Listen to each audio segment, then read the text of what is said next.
Okay, in this question we will apply the cross multiplication method.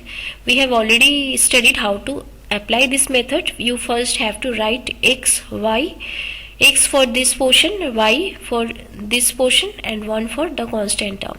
Okay, so below this x you have to write down the coefficient of y and the constant term in both the equations. So coefficient of y in the first equation is 1, so write 1 over here, and coefficient of y in the second equation is 2, so write 2 below this one, and constant term in the first equation is minus 5 and constant term in the second equation is minus 8, and give a is equal to sign between this x and y.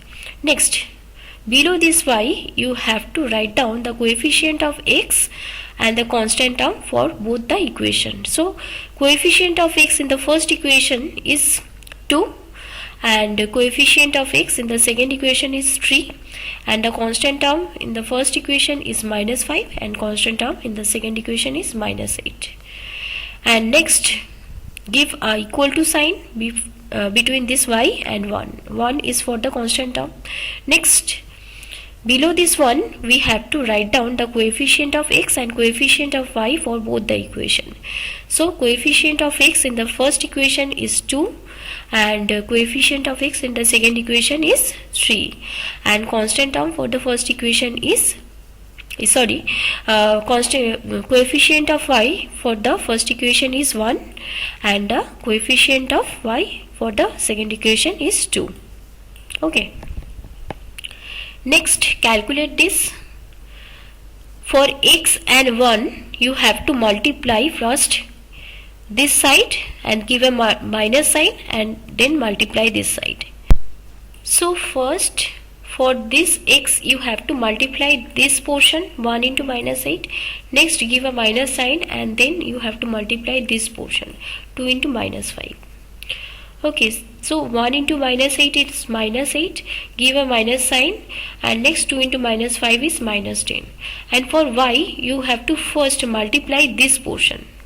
So for x you have to first multiply this portion, give a minus sign, and next multiply this portion. But for y you have to first multiply this portion, then give a minus sign, and then multiply this portion. And for 1 also you have to first multiply this portion and give a minus sign, and then multiply this portion. So here give a equal sign, x by minus 8 minus, in bracket you write this 2 into minus 5, that is minus 10, is equal to y by 2 into minus 3 into minus 5, that is minus 15, give a minus sign, minus, and 2 into minus 8 is minus 16. And for 1, 2 2s are 4, and give a minus sign, so 4 minus 3 into 1 is 3.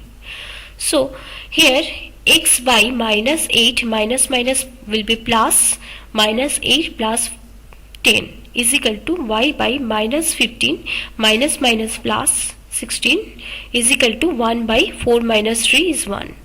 So we can conclude that x by minus 8 plus 10 will be 2, and y by minus 15 plus 16 will be 1, is equal to 1 by 1 is 1. Okay, so we can write that x by 2 is equal to y by 1 is equal to 1, so we can conclude that x by 2 is equal to 1 and y by 1 is also 1. So if x by 2 is equal to 1, so what will be the value of x? X will be 2, because this 2 will be multiplied in the right hand side, and if y by 1 is equal to 1, then y will be 1. So the value of x will be 2 and y is 1.